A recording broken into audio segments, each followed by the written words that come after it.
yung pangadamya, ya sukat tayang isa niya ing dalaga. Ya kamusta pakapagsadya ing panyagan ng Ginoo, malugod kapang po kayawanan ing panganulo, ya kimikong kababat katamang po manalangin. Magkumpisan po king Diyos, ay bayan ito, at kailangan pa na inipit sa Pilipinas.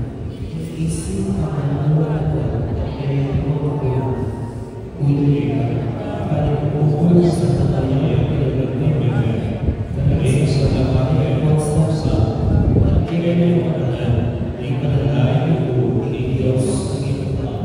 ni Diyos sa may pahay ito pagkaluan na katang at king pangmatawdaw ng kasalanan tama, idala na katasaan king Pierre Alalaga.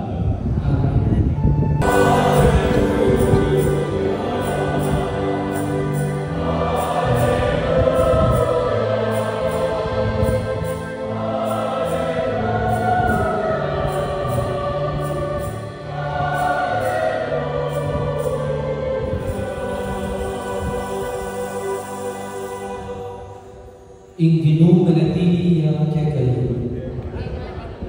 Pamamasang himaya pabalita at pangkang San Lucas.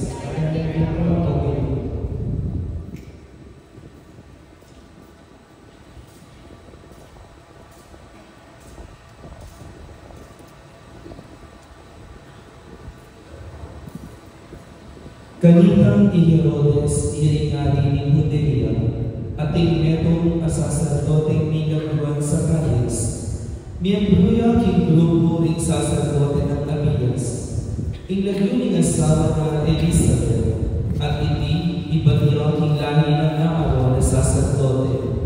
Mibiyabela reting ni asawa, king mitmong kayapan, king arapan ng Diyos. Mapamintulang lubos ka rin kautusan, at tuntunan ay bakin Ginoo. Dapat elami kaya na uling ni Elizabeth baugyaw at matwa na lang pareho.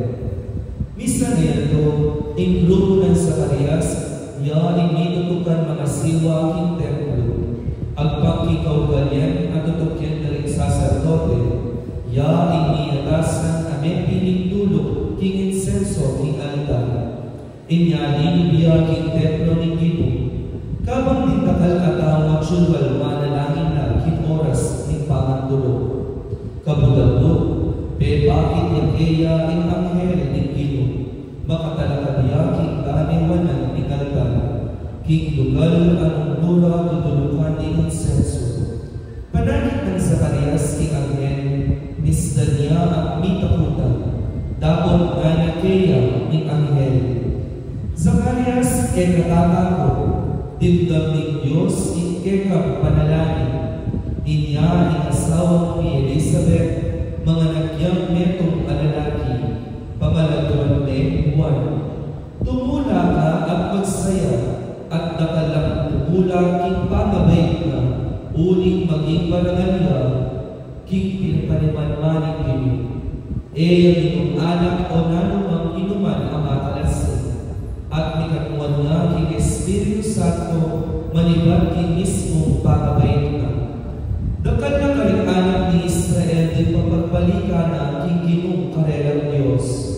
Dahil niyang mumuna king Ginoo, masikan at mayupaya at tinuoy propeta Elias, banalang ikasundan masilayo, rintata at tingana. Banting makasalanan, tuntun lang king tanan ring matulig, at batis sa dyan para king Ginoo, igbalik ang pinili. Nanan sa Zacarias king anghel, makananong kung abalo king tutuyan, matwana mo at ang timurin ing asawa mo.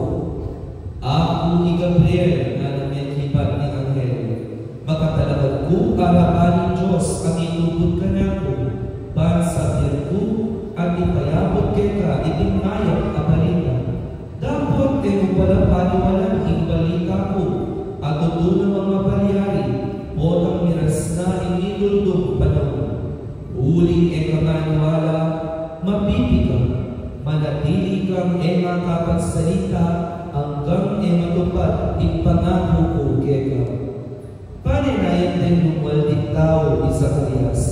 Pingulalanda ng bakit meron at tuto kilom na ng templo.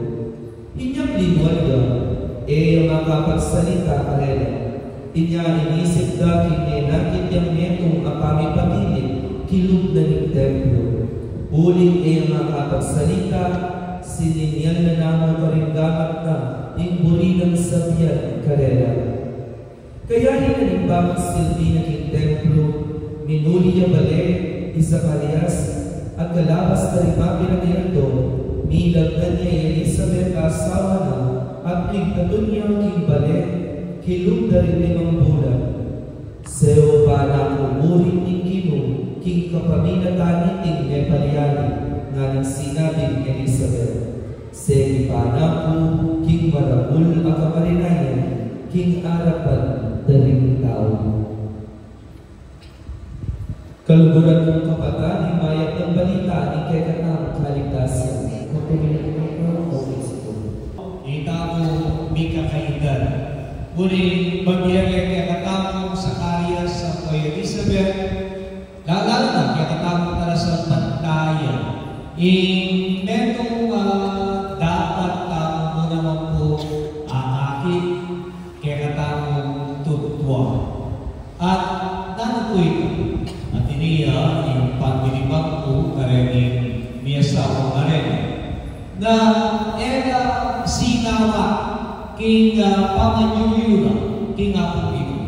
Gano'n kay Mekwala, era po sinawa netaman king karera masuyuan king Diyos. Yung panera ba pumunta king templo, yung ilang matulig lang king harapan ng apo ito, at tutukyan na ang kautusan at kaburiana ng Diyos king Hera. So, pwede nakita mo, ikwara, metwa, sasa, magsusuyo. May kaya makalungkot kayong parokya, kung kaya nagandang na ba? Ay, ako mag-resign, mag-rekarna ko, nakapumisa, matwa na, mapagal na, nakal na po gagawan. Tuknang mo kanina, bisa na ka ng painawa. Yan pa rin kung sasabihan sa mga ganyan, sige na, bisa akong painawa, diretsyon na kayo na akong painawa. Diyagan na mo ka rin ang tuwa, kapatang may anak ng Pedro, painawa ng painawa, kaya titigyan. Pero, pwede nakita mo ka rin ng miyasawa. Ang gana kayong Mekwala, dito ng susuyo, sinsan, sasansan din na kung ginuking karelambye, era sinawa. Alay natin kayo nakapagmulala, karelang miyasawa. Itanay natin yung tilog na. Sino yung tinapong ito? Kung makapagmulala, mikit kaya ang pamanyulula, wapin yung ere pebugan ng Diyos. Yare-tebugan, hingapong ino. At sabihan ko yare-tebugan. O siyempre, kaya kung panahon na ito, ing manerang panalangin din ni asawa, wapin ing mikayanakla. Ing mikayanakla. Because that was what was needed at that time. Ngunit kaya ang panahon na ito, then kakasal, then ni asawa, ing meron ng paninasan kibera. Ing mikayanakla. Pero kita panahon na sa kanya sa Kuya Elizabeth, istudent niya asawa, lang mikayanak, kamarinayan nito, makakarine. Dati pa niya Kuya Elizabeth, kaya tawin ng laki ng mga bakit. Sa panako na ni Diyos, kaya bagay may kapanyari na dinigtas na ako, king maragol ang kamarinayan na. Maragol ang kamarinayan? Bakit? Siguro po ka rin, di ba? Kaya ang panahon na ito, ay natin din niya sa magkusdang kapagkasan, ikayanan. Muli natin hindi kapaninayan king Mesiyas, king kalapagligtas. Muli panayan king kalapagligtas, di ba siya musal? Ay niya, niya sa ing tangkara, wapin ing kaya na makasakali, itang maging anak na manibat siya karena. Kanya isugay kami kaya na, maragul akamarinayan niya. So siguro, lalo na, yan isagat ko yung po isa alas, at yung magandaan ng sacerdote, so paniraking templo. So every day, from the beginning of their marriage, they were already praying for a child. They were praying for a child. Manalangin na dami ka anak na. Pero itapin, di kayo na. Pero mistat man, mistula lang may eriwanan ni nga kong ino, ina naman, may nalingwan. May nalingwan, ting Diyos. Tinapong gino. Tama na kayo nakakatakan na katabugan kikirakaroon ng biye. Marasal na tatapong tinapong gino. Pero para ka sa Maris at Kuya Elizabeth, kaliwa mo siguro hintay ba? Di kayo, mahinig ka, tatabugan ka na rin kaya nakakaluguran, tatabugan ka na rin kaya nakapengan, tatabugan ka na rin kaya nakakaluguran. Pero, o inis, sabihan sa Maris at Kuya Elizabeth, kaya natapos. Huwag itang meron na bagay na ito, yung maging saklan, baka ni tatabugan na inapagin. Uling, barakal naman bagay, na daramdaman ng Diyos ng kalalagyan. And then sila, aakit na ang ganagana at bukod na ng Diyos ng gera. Itamo, nung nawag ng kapure, degsaktada ng pamanamang tao, agyan kanin. Total, era na pagbigyan, misan, ni kaya perali, o kaya ni kaya kakaluguran, tatabog ka, kakaliguan mo, Diyos ka ba naman nag-ibayin ka, ang lalakinin ka sa lukuyan, dito sa lore kaya perali, ba naman itaguyon, o tagay mo, itabong beto na bagay, yan luwikwa, tabugan ko lang, kaya makalingay ka nila, ingakakita mo, buwin ng beto, gagawa ka kita ng kaliwa mong bagay. Kaya tayo nakakaluguran. Bitabugan lang, tayo nakakaluguran. Uli na kami niya nakapagbigyan. Nakadekaman, kaya napisabi yun. Tabugan mo na eh. Kabakit? Kaninya mayakin, hindi akong pagkakaluguran, kaya tayo nabakit. Nung apulo na kong gano'n miyayari, nakakala ko tinaas, nakakala ko pinabasan, ikaw minakaluguran, kung tayo na ito yung bagay, mapamagkamali, mapamangaliwan, mikakaliwan na kayo naman. Pupokus mo po kaya kami ito. Ang mangyayari na bintang, metupal, kalikuan, and then you forget everything. Nangyari ng asawa. Kalaban lang nangyari. Kaya di mong meron mapapagkamali, at di mong meron kaya mapapabigyan. Makalimutan na nangyari na. Kalaban din ang nangyari. Kalaban siya ng isasansaran ko na tayo. Meron na bakit? Na nangyari, siguro na nangyari na. Nakalimutan na nangyari na. Yan neta-akit kami sa kanya sa Kuya. Because they did not focus on that one thing that they needed. Bisa lang kailangan din, nakaroon namin focus kami. Hindi namin in Manilo.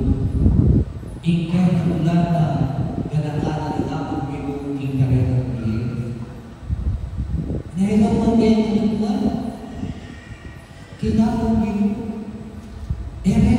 Bukan ingat mungkin. Ini kembali sakti, karela, at iyan naman po yung pangalata po yung leba. Kaya pa mamistulang may nalingwan niya ni Diyos karela. Uling na may nalingwan, naman talaga kailangan. At yan yung istorya ni bakit yung kapangin. Ana rin ang herba niya, Tindang na ng Diyos kaya ang panalangin. Kalamban po siguro eh. Kaya na panahon na ito, maraming na kakasal dahil may asawa. Probably because of that hope, they were getting, kaya Maria naman, kararo lang ni Petro kang Jose.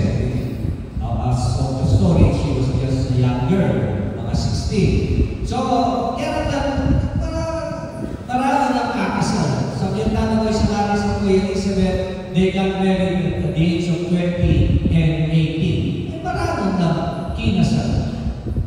So, maliwatay ng kakasal na. May nalagin itong may kayanak, pero isitas ng 70 o 80 anyos.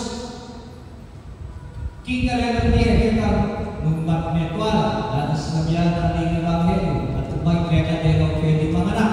So, ulihin ay pwede panganak, matwala na. So, consider that, and probably they were already in their 70s, early 70s. So, isipin mo na ako, pinagmalwa, maliwatay ng kasal lang, at nakitang edad na kaya istorya, how many years? Sabihan ka mo, 50. Makagawa ka, 50 years. Pero ay naman kung ikakita na 50 years ba na natin na uling itatin, magmeron ka yung babay na mag-menopause ko yun. Anong age of menopause? 50? 50? E pupukukot na na yung mag-menopause. Bila na ba ba? 50. Ha? 50. So, in our age of 50, siguro kung tinong na tinong na tawa na din, hindi kaya lang na, ay natin makainan tayong intindihan ni Zacarias eh. Makainan niya yung intindihan ni Zacarias. Kaya ulit kalabang na natin manalay. Yan ang oras na yan ang dapat panganak. Pero meron na nayayaman ng anak. Meron na nayayaman ng anak. Pero siguro, pin naman mga. Ay namakainan na reaksyon ni Zacarias. Ay nasabihan na ng Angel, hindi kaya nakla. Ngayon kiba, Nye! Nakasipin. Baka na naman paniwalan yan, katuwa na. Uy, nag-iaasahan eh. Kung taging meron na bagay, nag-iaasahan. Makapakirog na kawin talaga o tanda. You'll just be surprised. So yung meron na bagay, asahan mo, mantintak, at po taging nag-iaasahan, kanikaya data, kamunta ka, ni pamulala. Ni pamulala ka. Kaya pagpapamulala ka, pamagdulay na hindi. But the thing is this, at ako bibigyan, masanting ng balita kaya ulit, ela may nalimuan, in Diyos naman, eno kerimuan. Eno kerimuan. Wala sa akin, kaya ba na naman ito, itang ayawan. Nanyala ini para kay Natapo, ito naman ito. Ako sa asawa, kay Naputi. Ang alikman, kinaputi. Kota, itang kekang ayawan, itang kekang pagkasan. 20 years ago, penalangin niya, at may asa. Ina ang kaya. At nangyayang ng Ingel sa Arias, tinggap na ni Diyos, tingkit ang panalangin. Kapinalagin ito, ito ng buwan, pero tinggap niya, himalanggap na ng panalangin. Daramdaman na ni Diyos, tingkit ang panalangin. Ngunit bibigyan na lang, di kaya kang panalangin, at hindi mo naman po rin umanong kang pinibagin, sukat kang tandanan, ibiene, o ang bintang na mana, inituldong panalangin. Inituldong panalangin. Because God's time is not our time. Ang panahon na ng Diyos, kaya panahon. Pero makiramdam niya, inabuhi. May niyang istoryada sa Tagas, sa Kuya Elizabeth, eka mamarinuan, uling eneman, di kasang kapiganman, mamarinuan, inabuhi. God listens to our prayers, but He just waits. He just waits. Ya, ini kalau kurang kepada sana ingat kita, hanapin kita short story ng high school ko yung mga tayo. Entitled na, God sees the truth but waits. God sees the truth but waits. Pakinggan nga naman po, kaya naman. Ikaw ay mahalingman, Diyos mo naman, ay nakakalingman. Pero, manay na, check tuwing. Pagbabago na, check tuwing. At so kayo, kung kapilan na, digdam na, naramdaman na, digdam na nga na, ingket ang panananan. Dapat mapalyari ilan ng ngayon, kaya kami tutong panahon. God hears but waits. God listens but waits. Ya, tsunami po kaya ka. Gulita mo naman po maranasan, istorya na isang Arias, ang Kuya Elizabeth, sa manatili kang tapat kikiratan ka sa kanayan at etapos sa kita sa mga lingwan. Talagang na pungeni at tidak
Amen.